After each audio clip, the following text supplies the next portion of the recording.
excited when your collaborator achieves fame far beyond your own. Just ask Lee Krasner, Jackson Pollock's wife and an artist in her own right, Bayard Rustin, MLK's so-called right-hand man, or that guy from NSYNC with the white boy cornrows. In the late 70s, two teenage graffiti writers started tagging walls in SoHo and the East Village with SAMO, a shorthand for same old shit. One of those artists was Al Diaz, and the other was Jean Michel Basquiat. Diaz joins us today to talk about his ongoing contributions to New York's street art scene and the upcoming symposium on art, murals, and hip-hop called Destination Bed-Stuy at BRIC Commons. Al Diaz, welcome to 112 BK. Thank you for having me. So I feel like for my generation, graffiti art is something that we've just grown up around. It's kind of accepted. It's not all that radical. But tell me, in the 70s in New York, what was writing graffiti all about?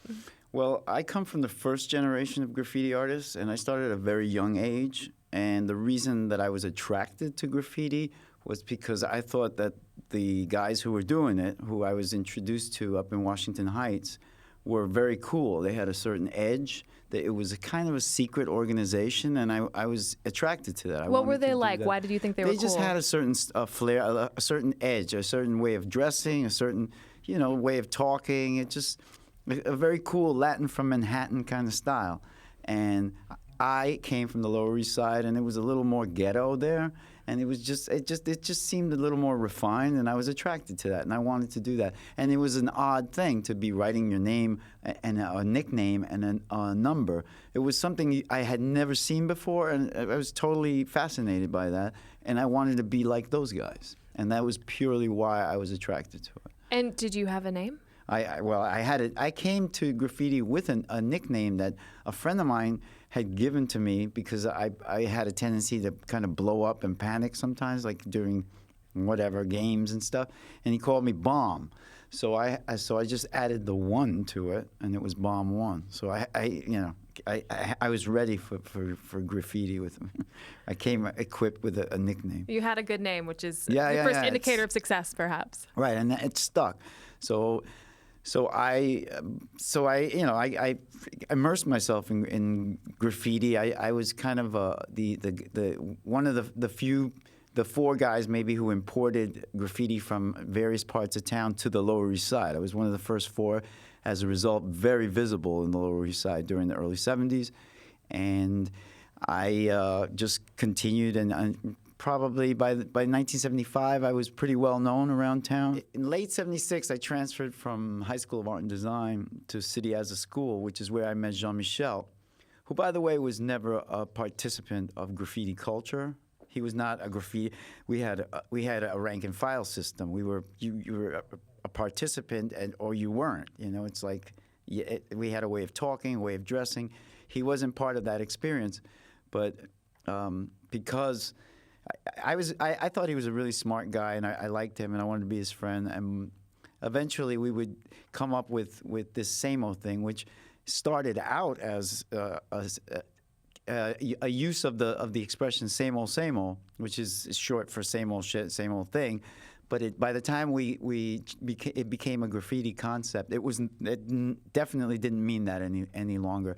It doesn't mean anything. By the time it became our conceptual graffiti, Jean had written a brilliant short story for our school newspaper about a fake place that sold religions, and it was a fake religion called SAMO, and we just used that word because it was available. It could have been bozo. It could have been anything. So it didn't mean any. It's not an acronym for anything. It doesn't mean anything other than it was the name of this religion. Now it was something. It wasn't just same old. It's a religion now. So using the format of like Pray or Jesus Saves. And me being a graffiti artist, I thought it was a great idea. Why don't we spread this around and have people think it's like some new cult, Right, people see the name everywhere. Yeah, and we'll spread it around. And our first graffitis were something like, SAMO is coming, SAMO as an alternative to God. SAMO as an alternative to God, Star Trek, and Red Dye number 2. Right, yes. You remember that. Very cryptic. So you said that you met Jean at City of School, and he was an outsider. He wasn't part of the graffiti community. He wasn't part of that experience. I instigated the idea of let's write this stuff around, you know, and he was game for it because because Jean was kind of a little bit sheltered to some degree. He came from a middle class family. He was not, you know, a ghetto kid or of any kind, and he didn't participate in that. And this was like a chance for him to be involved with that, you know. And but he wasn't outside. I mean, we were all outsiders in a sense, but he was a fairly socially, you know. He had social skills. He was always hanging out with different people and laughing, and he seemed fairly, you know, content as a human being. But he didn't come from the same type of graffiti writing background. With the SAMO thing, he became a graffiti artist, but he didn't identify as a graffiti artist. People from my ilk we identified it. We dressed like graffiti writers, you know, like all our clothes were spattered with ink and paint, and it was, you know, there was you had to go through certain things before you can call yourself a graffiti artist. You know? Right. Yeah, it's like somebody who carries a skateboard and doesn't skate, you know. I see. Yeah. So tell me what the process of writing a SAMO tag would be. Would you, like, ahead of time, would you guys workshop, like, things that you would want to write? Yeah, we would sit around, and it gradually became that, where we would actually plan them out and think about them and edit each other and, you know, like, oh, that's corny, or that, you know, just check each other on the stuff and make sure that we were both in tune with it, that we both agreed on what was being said. And then how would you choose where you would tag? I mean, it's usually a question of opportunity, you know, where, or sometimes it was site appropriate. We'd go and do it on purpose. Let's go right in front of the 420 building, or let's go right here, or you know. So there was never any one specific, you know, method. It changed all the time. And would one of you do the writing, or both of you? Would you mix it up? No, one would do the writing, the other would look out, you know. So and then it was either or sometimes he'd be on his own and he'd write it, and I'd be on my own and I'd write the stuff. But it was generally agreed upon what we were writing. We didn't just we didn't get off task, you know. It was very specific what we were talking about. And your identities remained anonymous until 1978. 79. 79. No, 78. Okay. You're right. 78 it was. It was December of 78 that the article came out. And tell me about that article and why you guys decided to... Well, we didn't decide. It was kind of Jean went ahead and decided. And we had actually, I was talking to a friend of mine whose younger sister, I think I was piercing her ears. And she remembers me and Jean, like, arguing about whether or not why I didn't want to go to the press while I'm piercing her ear. So she really remembers that. The very specific memory that you have attached to that. I was like putting a needle with an ice cube in her earlobe. And why didn't you want to go to the press? Because I thought it was kind of against the whole idea. For me, it was just like, that's kind of like we're selling out. I mean, this is a 19-year-old talking, right?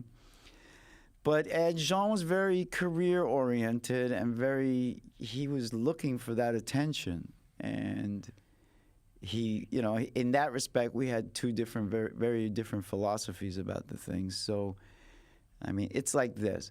Jean Michel, after that, after it became this thing where there was, you know, people were kind of, you know, fascinated about the whole SAMO thing as an entity, used it as a springboard for his career. Identified himself as SAMO, which was kind of against the idea, because SAMO was never intended to be a personality. It was a product, an ever-morphing product that was an alternative to this, an end to that. It could be anything. But it was not a person. And he became the face for SAMO, and around that time our friendship, it went through some strains there. But towards the end of his career, if you see the interview with, I mean, once he's succeeded, he's already a friend of Warhol's. He's he wants to dismiss SAMO. Once it was used, he's like, oh, that's from when we were kids. It's a little embarrassing to talk about now. So once it served his purpose, it was no longer viable to him. What do you think? Do you think that it's embarrassing? No, not at all. I think I thought we were pretty clever for a 17 and a 19-year-old. I thought it developed over the years. I started doing some SAMO related stuff later in life that was much more. At this point, I became more articulate about it, and it kind of it took a lifetime to figure out what it was that we were doing, and it was a not only an experiment in hype, but it was this vehicle for us to express all sorts of frustration, I guess it was, and awareness of what was going on around us. Do you think that SAMO is larger than you, larger than Jean Michel Basquiat? Well, of course it is, because it's a collaboration. And I couldn't have done it by myself, because it's a collaboration. Mm-hmm. In and of itself, it takes two people. It's a conversation, and you can't do that by yourself. But you also mentioned that by his coming out and revealing his identity, that it sort of took away some of the... Well, besides yeah, I mean, our friendship had been strained by a number of things, but that probably was one of the more damaging things. After that, I think even though we did some work together later in '83 and stuff, we were still strained, and there was this lack of trust as a result of that, because it was. Jean was, I mean, I love the guy still as a friend, but he was very, he was a manipulator. He was going to use that to his benefit, and it wasn't, I mean, obviously, because he's pretty famous.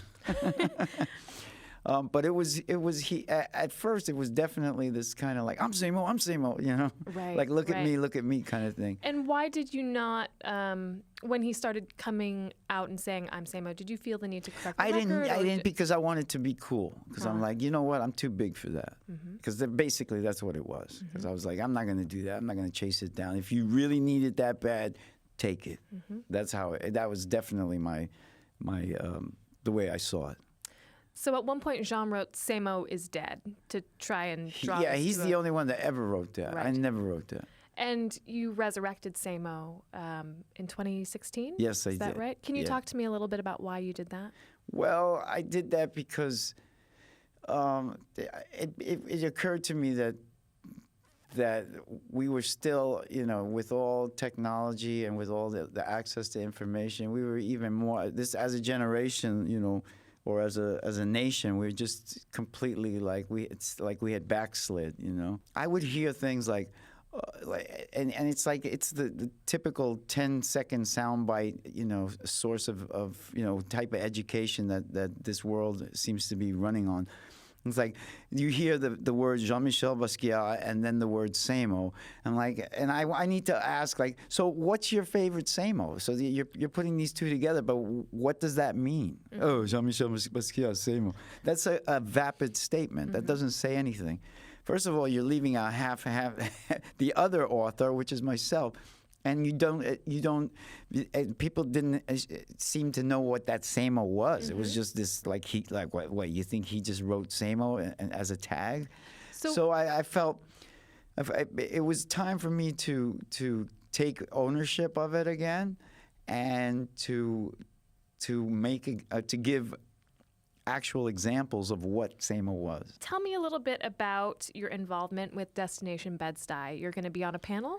I'm going to be joining the panel, which will be, we'll be talking about murals, focusing on Bed-Stuy, talking about murals, about hip hop, about graffiti's influence on all these subjects, and then I'm going to also have some time to promote and do a book signing.